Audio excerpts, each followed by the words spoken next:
for sharing your story. And I want to tell you that when Mike invited me back to the UK, I said, I'm not coming without this guy. You got to hear this guy. And I made the right decision. And I'm very privileged to have you here, Matan, and speak with you.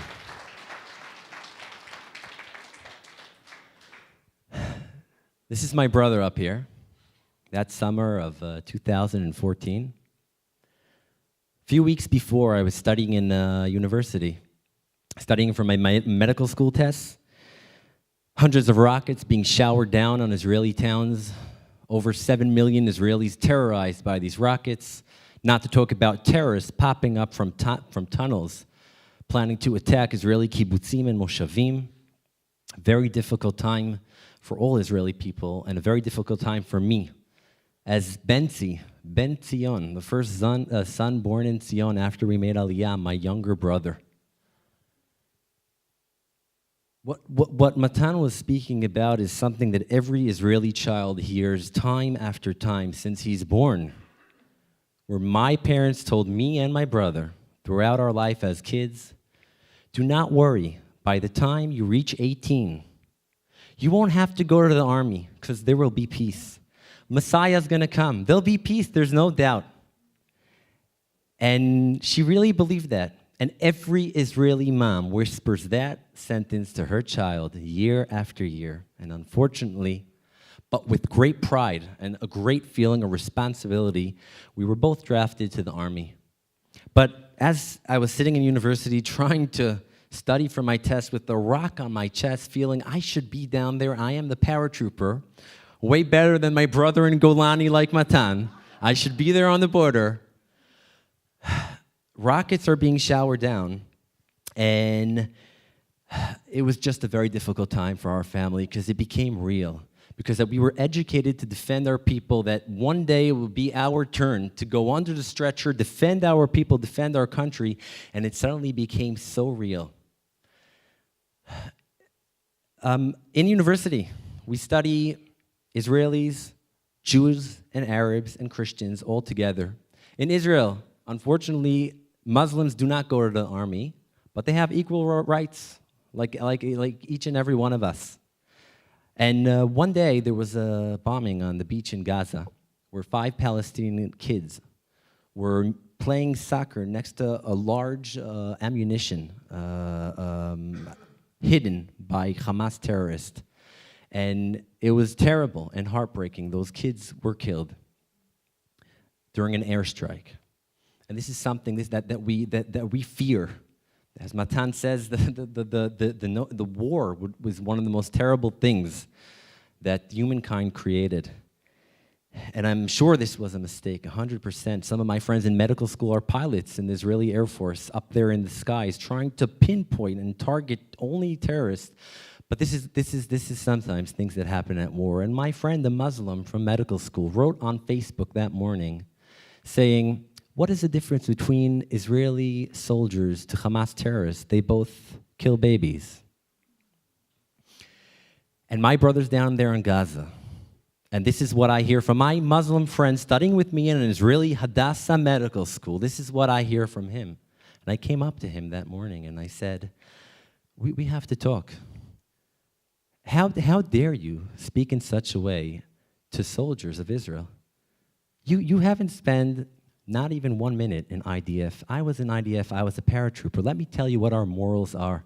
Let me tell you what our ethics are. And these are things that were happening those crazy days.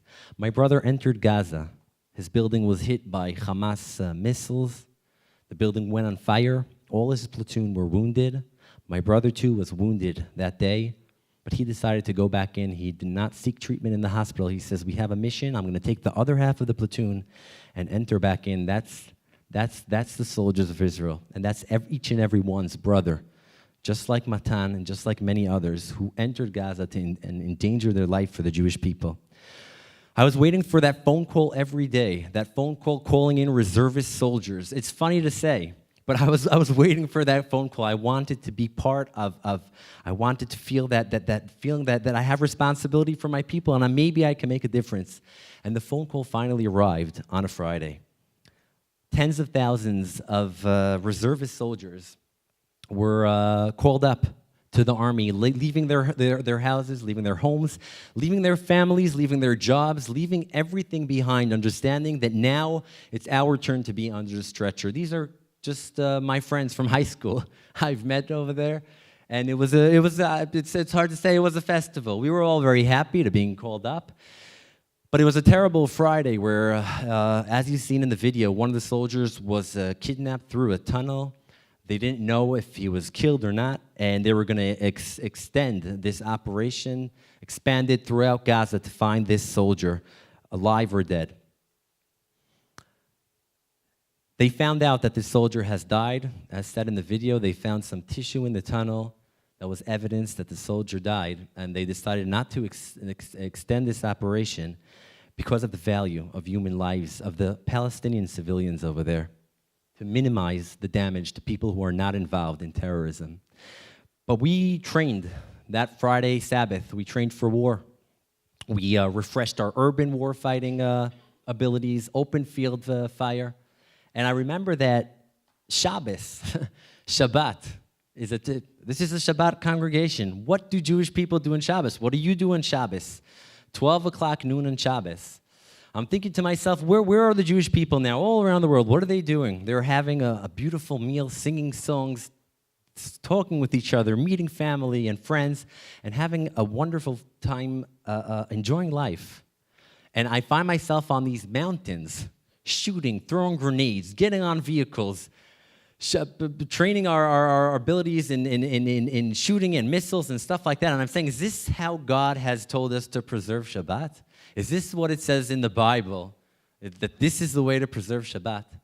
And at that moment, I said, yes. This is exactly how God wants me as a Jewish Israeli soldier to preserve my Shabbat, because that our lives and lives of people around us is the most important thing in Judaism. Jewish life is above all. And this is exactly how God wants us to preserve this Shabbat, to train for war, to train and try and save people's lives. We were shipped to Hebron at the end. We did not go down to Gaza. We changed armored corps in Hebron so that they could take their tanks down to Gaza. And this is a map of where we were. On the right part of the screen, you could see Dura and Hebron. That's where we were located. There's Palestinian and Jewish villages side by side. And our mission was to protect the Jewish villages in Hebron, where our ancestors are buried, and also to protect a fence that was built, and no one wanted it to be built. But after over 1,500 Israelis have lost their lives since the beginning of the 2000s, in the second Intifada, because suicide bombers were entering cities such as Kiryat Gat on the left part of the screen, or if it was Tel Aviv or Ashdod, and many other cities you probably remember, suicide terrorists killing tens and tens of Israelis. Day after day, week after week, Israel decided to build a fence that was forced upon them, a fence that protects the human life. And it really did, and it brought down to zero the suicide attacks. We were supposed to protect the fence. And one night, we got a mission to go in a village called Idna. You could see it here on the map. Idna is right over here. The village Idna. There were two suspected terrorists planning terrorist attacks in Israel, and we had to arrest them. The mission was to walk in 4 kilometers, 2 a.m., in the middle of the night. The reason we walk in the middle of the night is because that if we are exposed to daylight, and if the Arab villagers, the Palestinians, see us walking through their village to arrest terrorists, to arrest people who are going to try and murder us, we would be ambushed by rocks, Molotov cocktails, side bombs, whatever, name it, just name it. And that's why we went in the middle of the night. Those are the tactics. Without vehicles, we had to walk in 4 kilometers. I think that's around 2.5 miles walk in, 2.5 miles walk out, arrest the first terrorist on the top part of the screen over there, and the second terrorist in the bottom part of the screen. And this is all done by foot. It's a very difficult, humane situation to enter a house. And on one hand, you have to be on highest alert. You have to be the sharpest possible, because anyone could be jumping out at you from behind the wall, from that dark alley, from behind that house over there. You have to be as sharp as possible, gun between your eyes. And on the other hand, you remember that this terrorist over there probably has some wives, children, people who are not involved, and you have to act in the most humane and the most ethical ways that we are being educated to act with in Tzahal. This is called the spirit of the IDF, that soldiers are being educated from day one in the army how to act in the most ethical and most moral way, though we have to deal with difficult situations. We get to the first house, we identify the terrorist, we tie up his eyes, tie up his hands, and take him towards the second terrorist house. We approach the second house, again, sharp on the walls, covering from all directions and also from the top. We identify the second terrorist, and right away, as I take one look at him, with my medical experience, I see this guy is not in a healthy state. He was obese, hands and legs all swollen, probably suffers from heart failure, probably kidney disease. And I see, okay, we're going to have a problem. We have a 2.5-mile march out. Are we going to make it with him? And that's all I'm thinking, okay? That's all I'm thinking at that point, okay? This is a terrorist who could probably kill me tomorrow, kill my family tomorrow. But all I'm thinking about is, could we make this journey out back to the fence alive to take him into interrogation to the Israeli FBI? And I was right. And as we start walking out of the house with both these terrorists, the older one started sweating, panting. He was in a shortness of breath. And I come up to my platoon commander and I said, listen, I know we have a mission. I know that this is our job. But I don't know if he's going to make this march out alive. And we don't have the equipment and the ability to treat him over here in the field. These are dilemmas that every soldier in Israel, from children, 18, 19, as Matan said, these are dilemmas that we face every day in the army. And we have to make hard decisions. And again, this is why education in the army, moral and ethical education at war, are so important in the Jewish army. And he calls up the company command and control center, and they say, release him, threaten him. We know what you're doing, we know what you're planning, we know where you sleep, and we will come to get you any other night if you continue planning what you plan. And we release the terrorists. So this is someone who does not care less for my life or my family life or my people's life. But we do care of his life. This is the difference between us and them.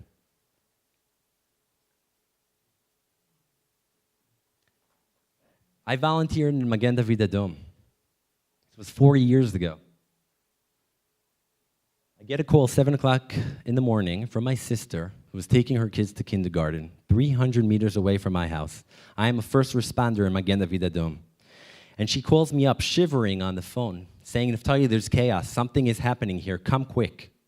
And I said, no, it can't be. Next to my home, in my where I really, again, celebrate life, forests, springs, beautiful area of Western Jerusalem. In my neighborhood, someone has come and did something. And I realize something is happening. I grab my medical bag. I get the call on my app on the phone. Magen David Adom has apps locating the 10 first closest respondents, sending them the call saying there's a terrorist attack on Agassi Street. And I run out to the car, drive the car up to the street, and I really see it's chaos. And when I enter the street, I see wounded people shouting everywhere, bleeding all over their bodies. 2 terrorists were lying dead already, shot down by police at the entrance of this synagogue. And I realized what happened. That morning, 2 terrorists entered the synagogue with knives and pistols and just started butchering people during their shacharit, their morning prayers, in their prayer shawls, butchering them with knives, didn't even use their pistols. First 2 paramedics who got there couldn't imagine this was happening in the neighborhood. They walked into the synagogue. The terrorists spotted them shooting at them with their pistols. One paramedic fell, breaking his ankle. The other paramedic pulls him back outside. This is what was happening there that morning. And I was treated someone who was wounded and escaped to the building across where there was someone taking pictures minute after minute. And I see a person in his 50s shivering, pale in the chair, bloody. And the first thing a medic does is to tear down those clothes, look for the stabbing wounds, looking for the bullet hole wounds. And I tear off his clothes and I see there's nothing. And I say, sir, where's all this blood from? And he says, when these terrorists entered the synagogue that morning, they weren't going for a quantity kill. They went for quality kill.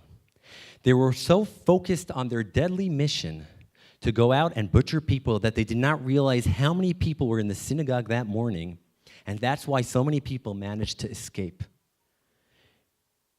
Now just imagine that the extent of evil that Israelis are dealing with. What kind of monstrous people are able to act in such a way? This is not a war between Palestinians or Israelis.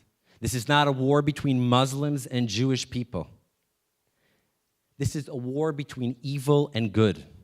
And I'm going to give you one example to prove this point I have just said.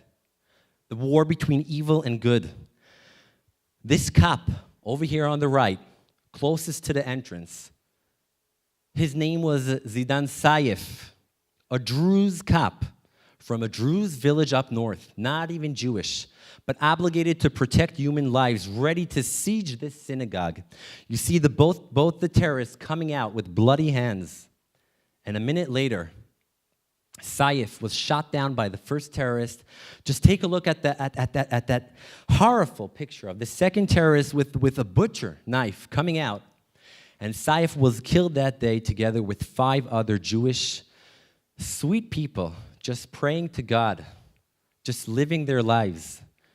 My father used to treat their children in his clinic. He's a pediatrician, and he says if these terrorists had a 1-minute conversation with these terrorists, just speaking for 1 minute with these 5 sweet Jews who were killed in the synagogue that morning, they for sure, they couldn't do this attack.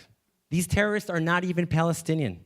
These terrorists were Israelis coming from eastern Jerusalem neighborhoods.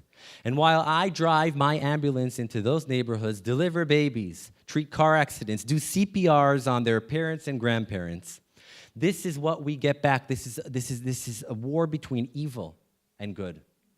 And do not let anyone tell you otherwise. Israel has done so much to protect human lives throughout its operations. In the Gaza operation, Israel sent a dummy bomb in 2014. Before they bombed the house, it was always a dummy bomb which just made noise to get people out of the house, and only then did they send the real gun. Israel sent tens of thousands of leaflets to the Gazan civilians to get out of their homes, to flee from the danger zone. They made tens of thousands of phone calls too. And when these civilians fleeing into Gaza got to the center of Gaza, Hamas terrorists pointing their weapons at them, this is evidence, pointed weapons at them, say, go back to your homes, because Hamas cannot care less for their civilians. The Jewish people, the Israeli state cares much more of the civilians in Gaza than what Hamas cares about their civilians. This is our reality in Israel. This is my friend Yehonadav, one of the 8 killed in a library in 2008 in my high school, close to my home. I was at the terrorist attack that day. It was a terrible tragedy. But the people of Israel, in Israel, believe in life. We're part of a religion of life. We're part of a society of life, as Matan has said. And though the tragedy of losing a son is a scar in Yehonadav's parents that will never heal, us, the friends, we try comforting the parents. And this is a picture that was taken a few days ago. It was 10 years since that attack in 2008. That's my baby daughter, Sion, over there. Those are all my friends, giving his parents the feeling that we're with them. And every wedding and every Brit Milah and every celebration that we celebrate, the parents are invited because it's their celebration too. And the parents say that we find comfort in you because we see Yehonadav growing within you, and we really feel that. And Israel is really a beautiful country, and you've seen it. These are both Yehonadav's brothers volunteering together with me in Magen David Adom, saving Palestinians, Arabs, Muslims, Jews, or Christians. This is what we do in Jerusalem with Yehonadav, my friend who was murdered. These are his brothers who started volunteering with me a few years ago because we celebrate life in Israel. Israelis are sick of terrorist attack. Israelis are sick of being terrorized. The Israelis feel a responsibility for one another. These past attacks since 2015, where over 60 Israelis were killed in random terrorist attacks, stabbing attacks, run over by vehicles. Israelis know how critical those first moments are. And Israelis are running barehanded at these terrorists, struggling, bringing them down, feeling that responsibility that we are there for our brothers. As Joseph says when he walks through the field and this man asks him, "What are you searching?" And Joseph says, "It is my brothers who I seek." This is exactly what we feel in Israel. We had a beautiful winter in Israel. Everything is green. Everything is flourishing. The springs are full of water.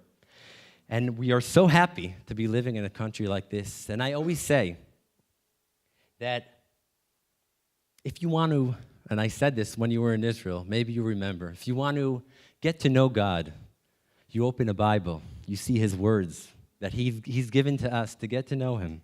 If you want to pray to God, you go to church, you go to synagogue.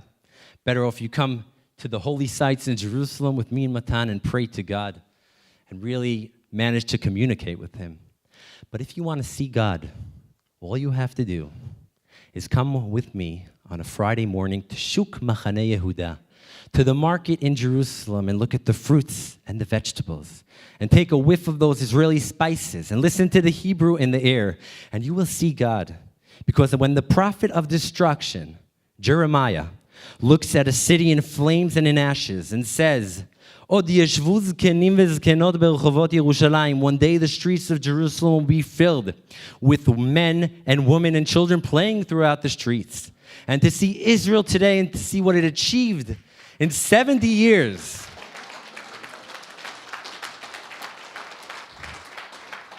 To see Jews raising from the ashes of Auschwitz and Birkenau and coming from four corners of earth, coming back to a land, achieving what we've achieved, building startup companies and high-tech companies and agriculture and desalination plants throughout Israel, you know that God has never left the Jewish people. And God will always be on the side of the people who choose in good and choose in life. And if there's any way I could bless you, is that continue being such people of God, such people of faith. Continue strengthening yourself, getting strength from God, spreading out all that good that you know how to spread out throughout the world. And thank you so much for having me and Matan today. Toda raba.